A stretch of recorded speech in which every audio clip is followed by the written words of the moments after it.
Okay, so we're doing the length of curves, which we've made progress with already quite a bit. We were able to approximate the length of the circle, okay, using nothing but the distance formula for the plane, okay, which indicates that we probably can do it with any curve than we can imagine. Okay, certainly any curves that we have seen before. So there is nothing here but a bunch of points, and then we just compute distances one to the next, to the next, to the next, and add them together. That's all. Well, yeah, square root. Okay, so now, but if we wanted to confirm something that we knew from like a middle school, that the length of a circle is not just approximates a certain thing, but actually is equal to 2 pi, then this is the time. We actually want to do it with absolute accuracy, and where it comes from, as we have seen last time, we did the exact same thing with this area of the circle. Remember, so we produced a Riemann sum, approximated just like this, and then we proceeded on to taking the limit with delta x going to 0.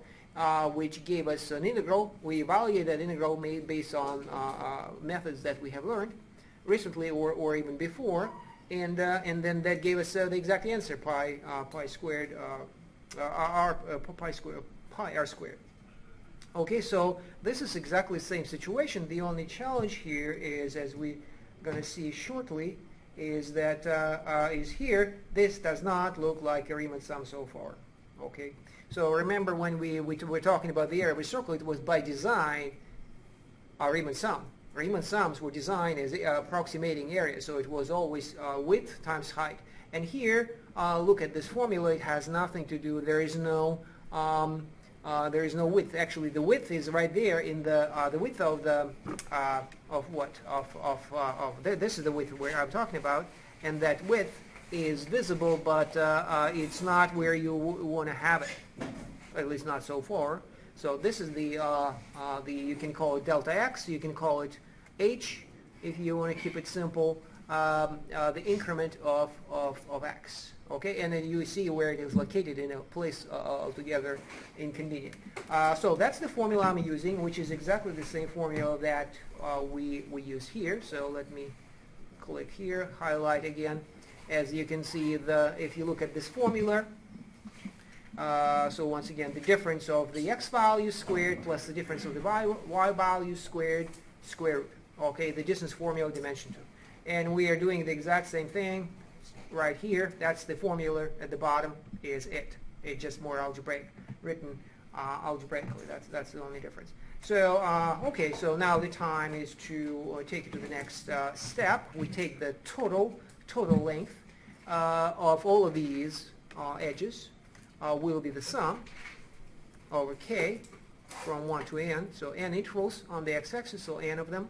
Xk minus 1 squared plus f of xk minus f of xk minus 1 squared square root. So sum, a long sum of square roots. Very complicated. It is has been demonstrated that it approximates our length, but now remember how if by making we are making those steps, the increment of x go towards 0. So this is what we want to do. We want to do the limit of this with. Now you can look at it in two ways. You can either say that n goes to infinity, or better yet, what you say is that delta x goes to 0.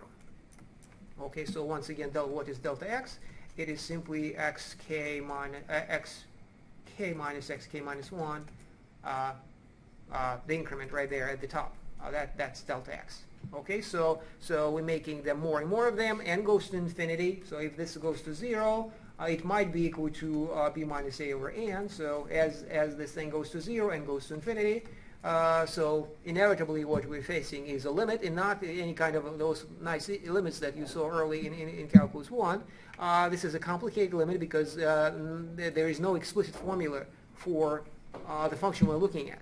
it depends on not only on delta x, it depends on n, and the number of terms goes to infinity. Each term goes to 0.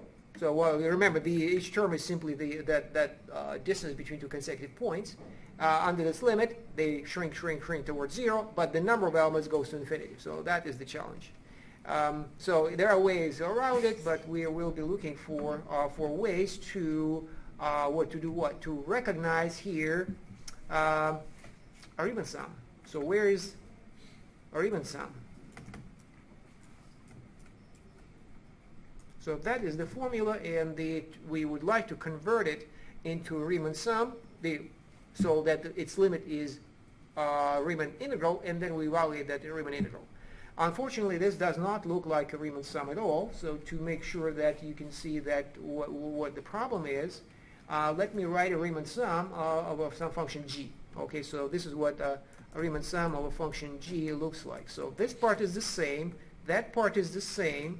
Here's the where things starts to fall apart. G of x k, say delta x k. That is the Riemann sum of function g. Riemann sum for g. Okay, so that's what it is. And there is no match. So there is, like I said, the limit is the same, the sum is the same, but the terms do not match. Right? I don't want to. Let me erase this. Okay. There is no match, and so that really stands in the way. So we got to continue on if we want to have computations that have absolute accuracy rather than just approximations. The formula up there is fine for approximations, but not for producing a complete formula that solves a problem once and for all. So what we're going to do, we're going to tweak the formula that is that we're facing, and sort of morph it into the new one. Okay, so meaning somehow we got to make that transition like this. So this is what I'm looking at, and I have to somehow transform it into this. What function g is for us to find out. Okay, so the trick is just to see the trick is to realize that delta x is already present over there, like I pointed out. The first term under the square root is delta x squared. So we have delta x, it's just not in the right place. So the answer is then to put delta x where we want it, and then see what happens as a result. So let me rewrite my formula. So the total length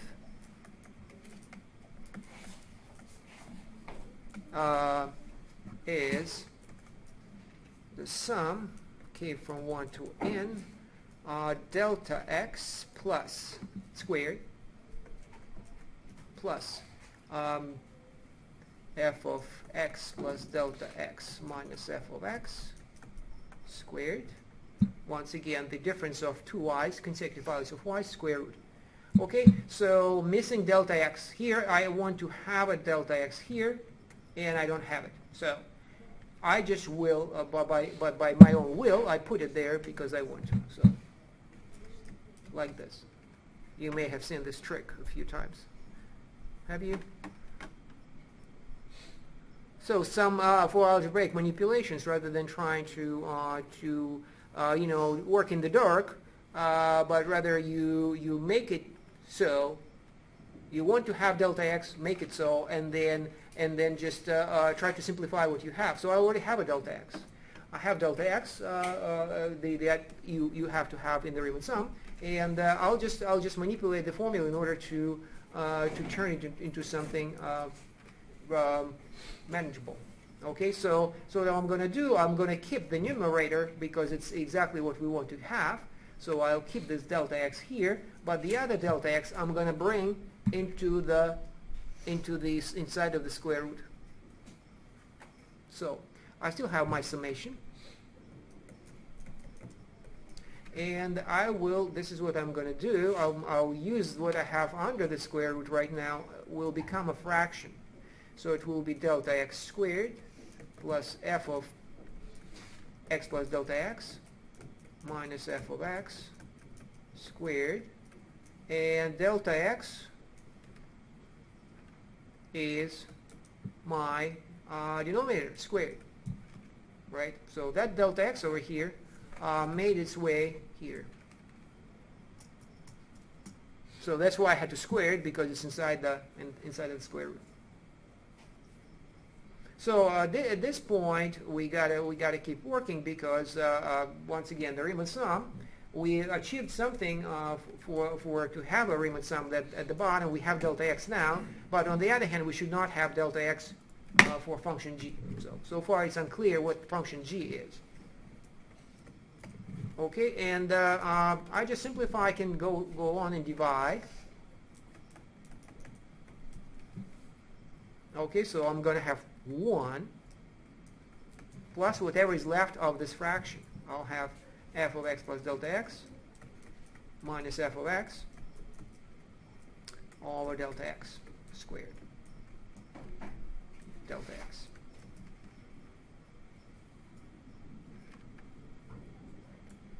Okay, so that simplifies things, and in fact, that fraction that I'm looking at should look familiar. What does this look like?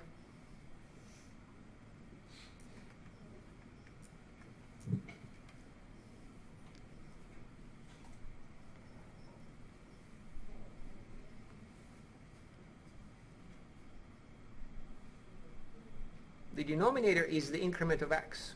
Okay, what's the numerator? It looks like slope, yes. It is a rise over the run, right? Delta x, the increment of x. In other words, it is the run, and then the numerator is in fact the rise. The rise of y. Remember, f gives you y, so two consecutive values of y are these in the numerator, and you take the difference. So that's the rise, and the run is the denominator. Okay, so that somebody clever made that observation when tweaking with this formula, and then they ask ourselves, what is the limit of this thing? And since this rise over the run, also known as the slope of the secant line, also known as the difference quotient, the limit of which is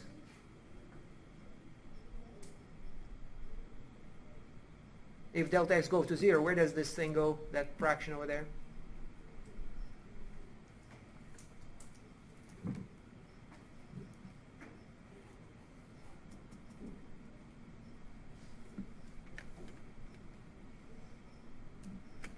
Well, if I have my picture, okay, let me make a picture for this formula.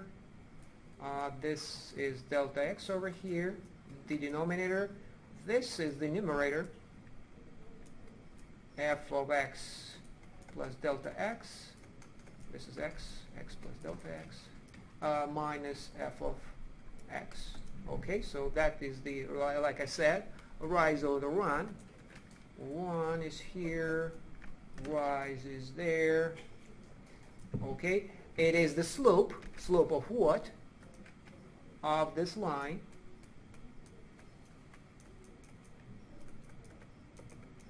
So slope of this line, this rise over the run is this slope. Now delta x goes to 0. What happens to the slope? What happens to the line first? What happens to the line? Well, imagine delta x getting shorter and shorter. What happens to the line? It rotates, and where does it go eventually?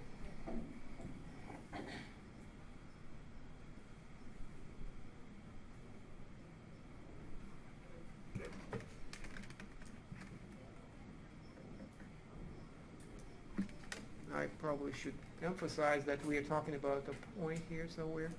It goes to the instantaneous slope of that. Instantaneous slope of the curve. So that was a slope of the straight line, but at the limit, at the end of this limit process, it will give you the instantaneous rate of change, also known as. This is the end result is here. Let me make it It is the tangent line, and the slope is the derivative. So the limit of what I have in there, the limit of the difference quotient is the derivative. So roughly speaking, this will be f prime of x. Okay, so that expression, I ignored everything else for the time being for the sake of this limit. I will, well, it's the same limit as we talked about, but we're talking about the Riemann sum, but at the same time, something happens to this fraction over there, which happens to be difference quotient, and it converges to the derivative. Okay, so as a result, what is the result of the whole thing? The summation turns into what? The summation sign under this limit, where does it go?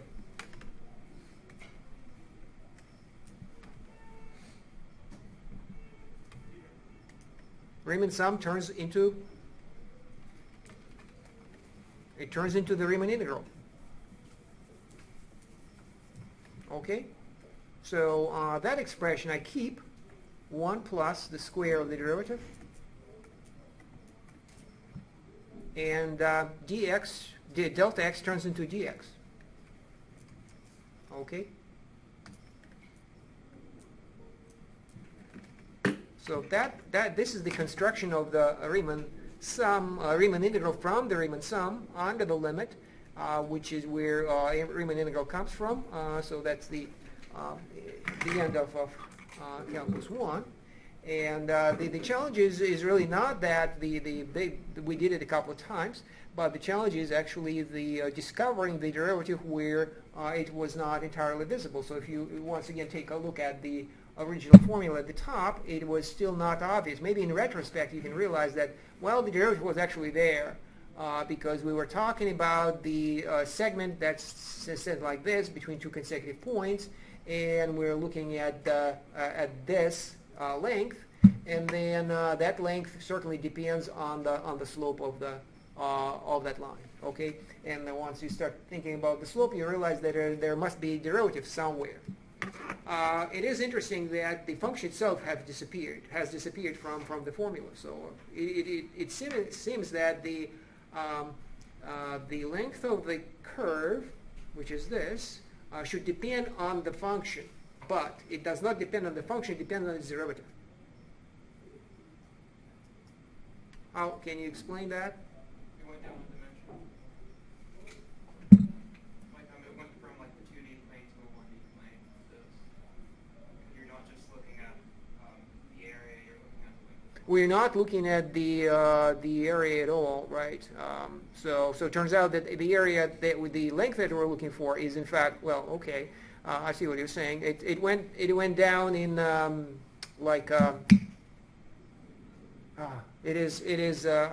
yeah. So it's like you divided by dx, which means that whatever the unit was in say seconds, say time was in seconds, then you have feet per second.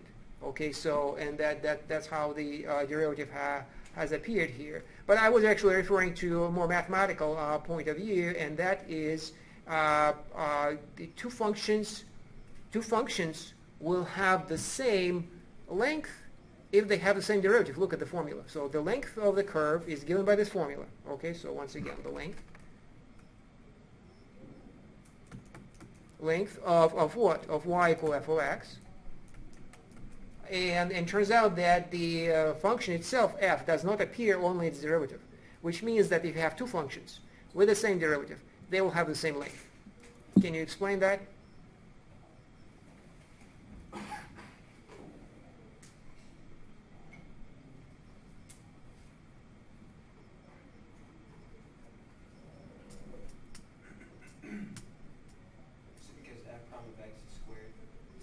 No.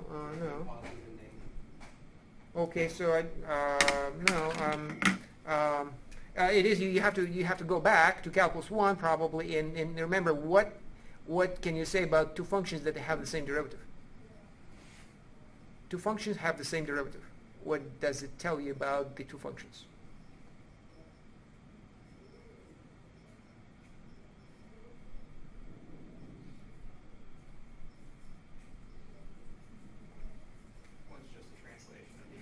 That's right.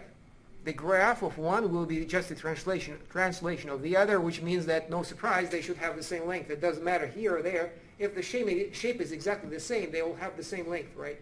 So you're just shifting, and the length doesn't change because the shape of the graph is the same. That's what we know about derivative. Derivative, it determines the shape. It ignores the location of the curve, but it determines its shape. Okay, so and that's why it actually should not be surprising at all that the function itself does not appear in the formula. Okay, so let me write it out in the form of a theorem. So theorem. So suppose f is continuous on AB, differentiable on inside AB, then the length of the graph of y equal f of x is given by that integral from a to b square root 1 plus f prime of x squared, don't forget the squared, dx. Without the square, the units won't match.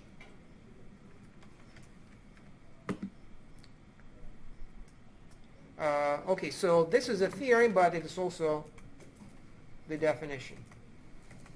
As it happens sometimes in mathematics, we did this analysis really not to produce a formula that's something that we already understand. We try to understand the meaning of the length of a curve, and that's what we ended up with.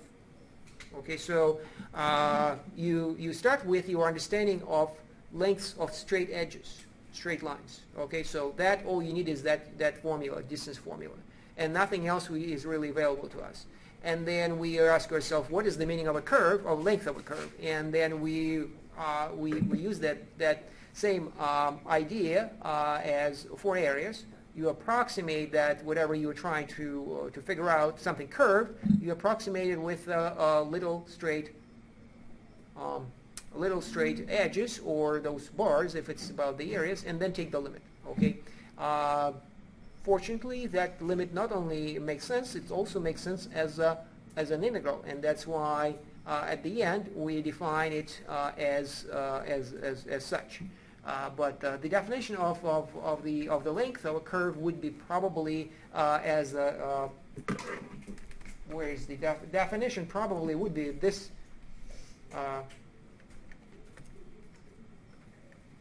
Yeah, I think this one, what's in the middle, that would be a fine way to understand it as a definition. So you're not invoking anything else, so this could be the definition.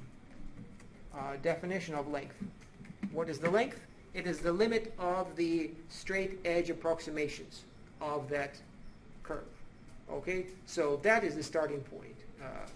There are no there is no actual limit. There is no actual integral. There is not only an approximation with the straight edges. Then since the edges are straight, you know how to compute their lengths. That's how you put them together. Take the limit and they say, well, whatever that limit is, if that limit exists, is what we will be understanding as the length of that curve. Okay, and so that is the definition. The understanding, using our understanding of limits to understand that new concept, length of a curve.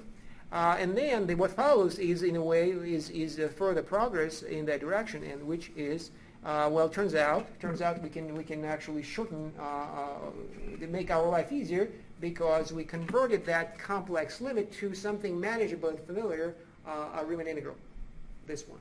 Okay, so let me do then what we were supposed to do, the exact answer for the length of a circle, to confirm that in third grade you were told the truth. Okay, so we're going to be using this formula, and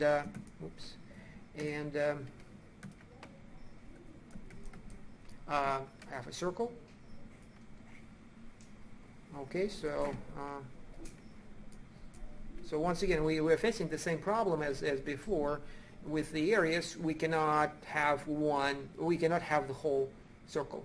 We cannot have this whole full circle to deal with because it's not the graph of a function. So that's something that will have to be remedied the sooner the better. Okay, so this is y equal 1 minus x squared. Okay, so I am doing radius 1 again, just to keep it simple. Okay, so then all I have to do, that is my function, this is f. So if you just read the theorem, which is the point of stating theorems, that you don't have to look at all the messy details of actually how we derived it, but only have a nice compact formula and just use it. Okay, so the nice compact formula is right here, and we're using it, this one. Okay, so my function f is the square root of 1 minus x squared. I differentiate, so that I still have to do. So f prime of x is, what we differentiate is 1 minus x squared 1/2 prime. Okay, how do we differentiate things like that?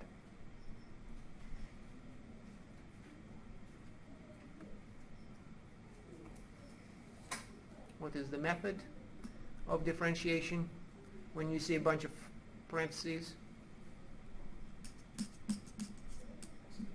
Chain rule. Okay. By the chain rule, because what we're facing is the composition. Okay, so one function on the outside is that power 1/2, so I'll have 1/2, 1 minus x squared, 1/2 minus 1. Just to refresh your memory, the power formula multiplied by the derivative of what's inside, which is negative 2x. Okay, so then the answer ultimately is simply what is it? X over negative x over 1 minus x squared, square root of 1 minus x squared.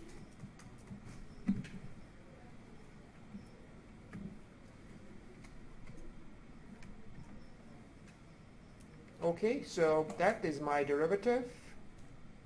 I believe I did okay. Okay, so and then I substitute into the formula. So I have my length is equal to integral from negative 1 to 1. That's my interval here. Okay, and then I have square root 1 plus this thing squared minus x, 1 minus x squared, square root squared, dx. Okay.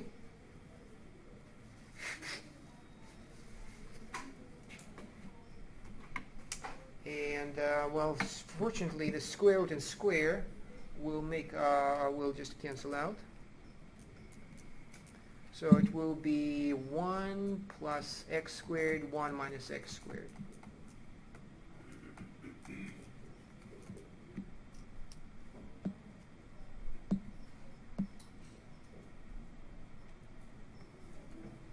Okay, if I collect these two together, I will have, what is it, 1 over 1 minus x squared, square root.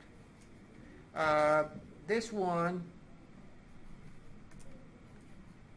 well, let me write it out, rewrite it a bit.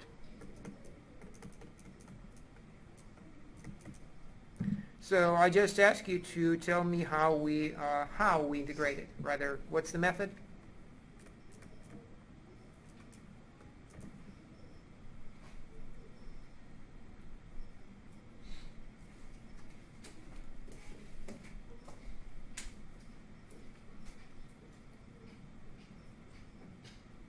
Well, when you see a square root of 1 minus x squared, there is one method that should come to mind. Trig substitution. In fact, number one, trig substitution. So you go with x equals sine theta. So a trig substitution is circle on one hand and trig substitution on the other. So that is, we started from the circle, and that's where that expression came from. It is, after all, you can still recognize this formula in the denominator as the as our original function that represents the upper half of the circle. So trig substitution, we actually may have done this computation in the past. You certainly can look it up. And so the answer is pi. Okay, so we're not going over that thing one more time, but it does. We do have all the steps to actually demonstrate that the circle is has the length of the circle is 2 pi, or 2 pi r if it is a circle that is our radius r. Okay, so as you can see, we did not cheat anywhere here. We started from scratch with a formula.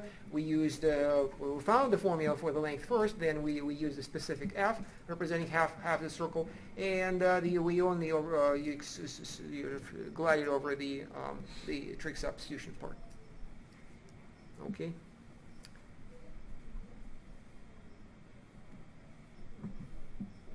Okay, so there will be homework this week, or today rather, tonight, and so there will be problems from this kind, and the what we started with, other integrals, whatever that was, some volumes. So it primarily will be about integration.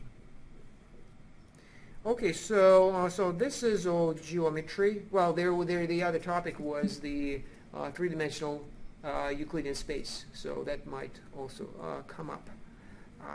In the meantime, we're looking at more applications. So let me try to list what we have learned about new applications of integrals, and that is including approximations, by the way. And that is understanding areas better, being able to understand to compute areas better by representing them squeezing them between two graphs rather than one. So this, once again, that is a way to deal with that. Is just having two parts of the circle separately and computing one area, one length, and the other length, and then add together. Okay, but for the areas, it is especially convenient. You have one between two curves. You have the area computed. Then secondly, we did the volumes based on cross sections, areas of cross sections, and the volume is the integral of the function of the area, which is the area of the cross section as it's changing. So along the x, we keep cutting it, computing the cross-sectional areas, and then we integrate it. Okay, so that gives you the volume. Okay, so center of mass that was a big topic, and especially interesting outside of anything necessarily physical, outside the physical world, because you can have data and you might be looking at the expected value of that data. Data could be of any dimension, it doesn't have to be 2 or 3 dimensions, and that is the entry point into probability and statistics. We will revisit it later, but at this time, a couple of more applications that I would like to consider are about, the number one is about flows. Okay, so what does that mean? At its simplest, it is well. At its simplest, it is simple. Where things become complicated is when that flow is in fact not in necessarily in a pipe. That's the simplest. Would be a pipe, and you want to determine if you know the flow rate, determine the actual flow. Okay. That's easy, but it is when the flow is say on the surface, like a wave maybe. Okay, and then but kind of non-uniform. Then once again you sort of know how fast every point on the on that wave. So suppose this is wavefront and is moving, okay, and you know roughly or exactly where each of the points on that wavefront is moving, and they might be moving like this. Then the question would be once again, well, what is how much actually how much of the water will hit the shore at every moment. Okay, so that's primarily the challenge. But we start with something like a pipe, or you can think of it as like a canal. And initially, you'd start with a front that is purely a straight line, and you can think of it as if it is moving at a constant rate. So straight front, constant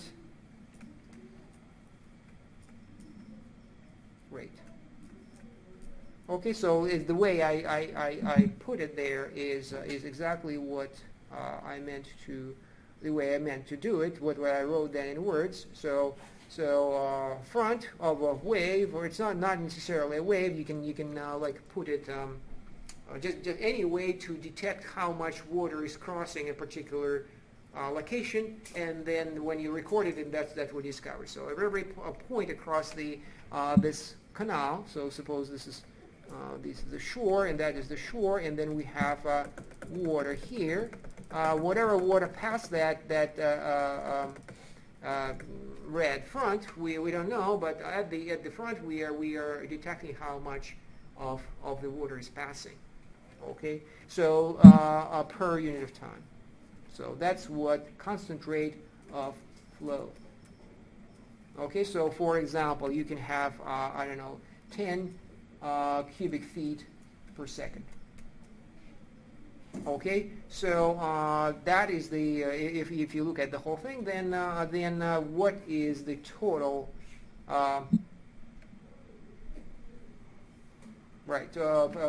Feet per second per 1 foot of the, how should I call it?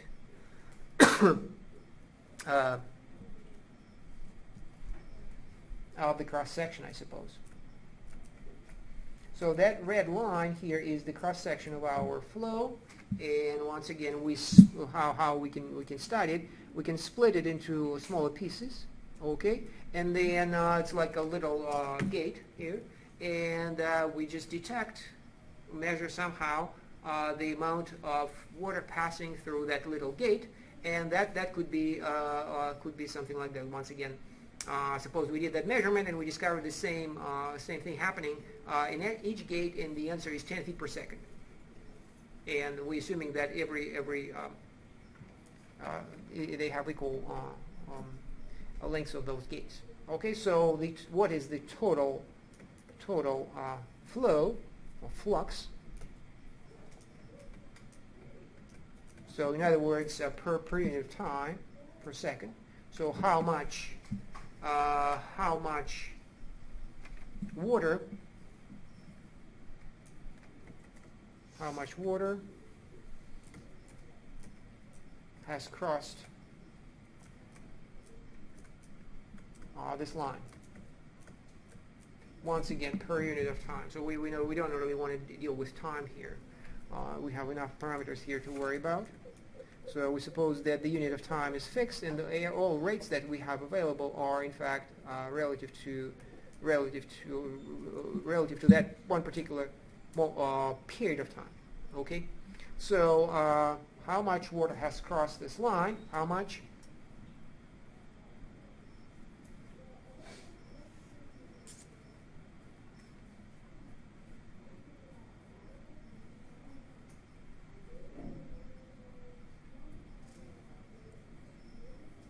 It's going to be 10 cubic feet per second.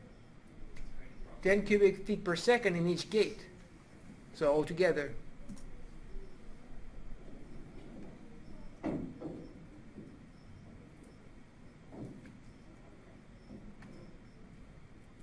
well, you can. This is how you can actually see it. The gates are just a matter of convenience.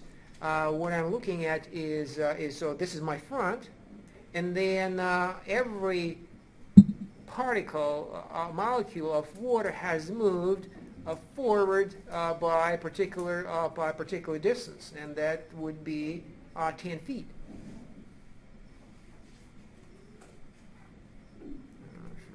Like this. Okay, so this is the motion. This is our motion of our water from the front to its next position, and that is the area between the two lines will be representing that volume. Okay, even though we will try to talk about the area rather than volume, because once again we're trying to keep it two-dimensional, and we are sort of what we're looking here. Think of this as if we are looking at this canal or pipe from above, and so that pipe or canal has some width, and that is the in addition to the rate determines how much water has passed. So in other words, the rate is number one thing that so the amount will be proportional. The total amount of water crossing the line will be proportional to the rate. Naturally, the faster the water is moving, the more water passing per second altogether. But second one is the width. The second one is the width of the canal. So it is simply will be, the answer is the rate, flow rate, times the width of the canal, right?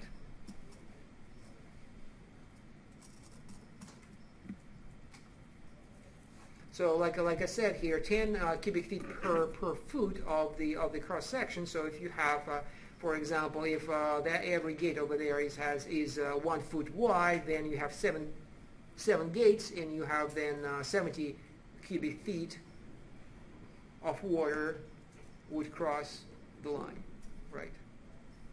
And that is how you can visualize it on the left. That's how you can think of it as if it is really like a wave. Okay, and you can actually see it in 2 consecutive seconds. You can see it was here, and then it is there. You can sort of overlap, and you see the picture. And so that region that I marked here is,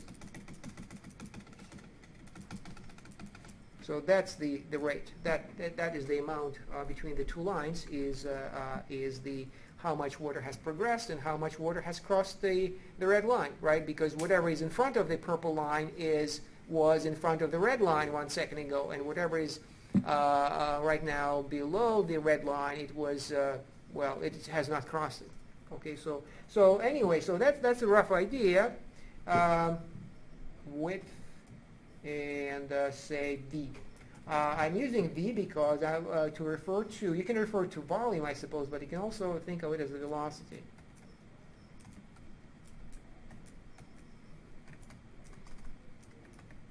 The velocity, even though we like I said, we're not worried about the actual period of time, because the variable here will be space, the location rather than time. So even though we're really used to that in Calculus 1, thinking about functions as functions of time, well, not anymore.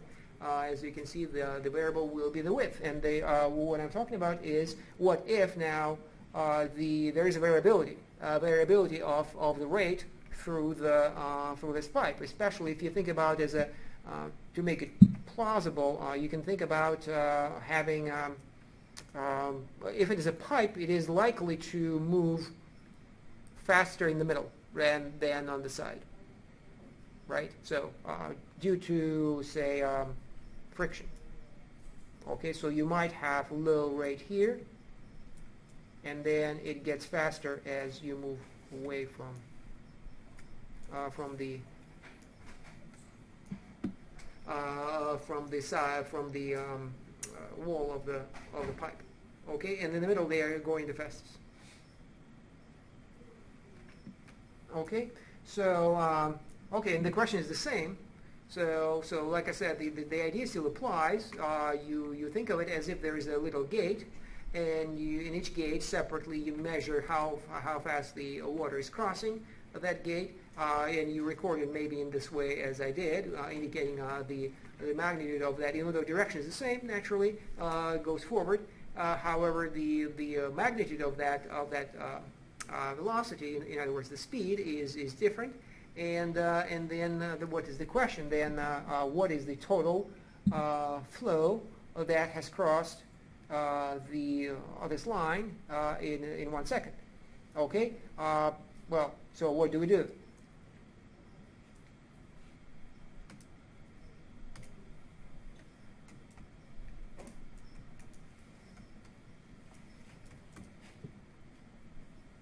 Well, in fact, it will.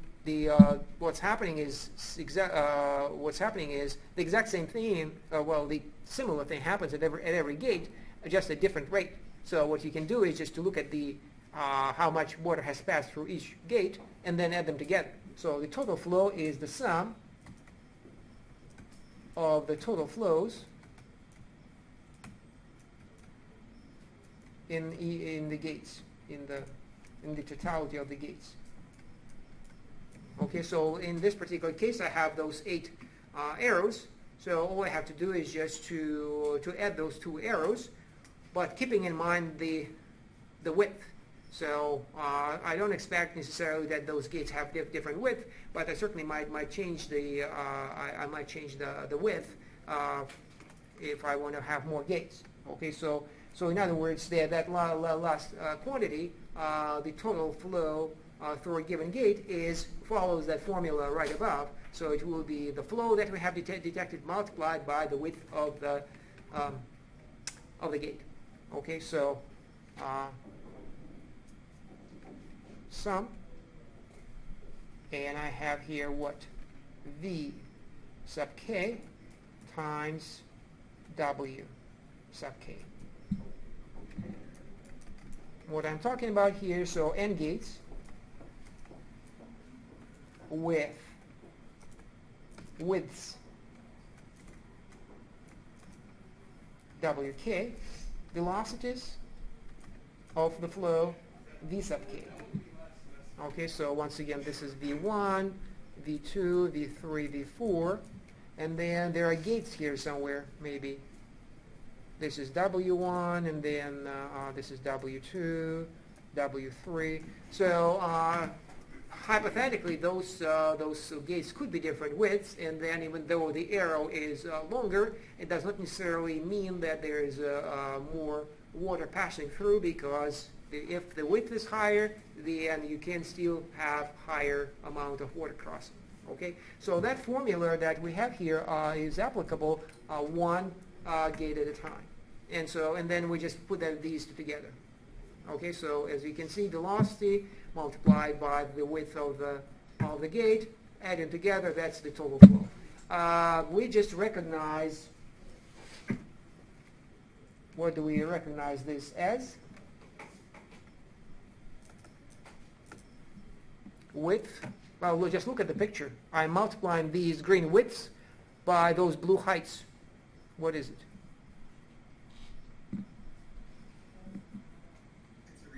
It is the Riemann sum, yes. So, okay. So we'll just continue this tomorrow, and I'll assign the homework tonight.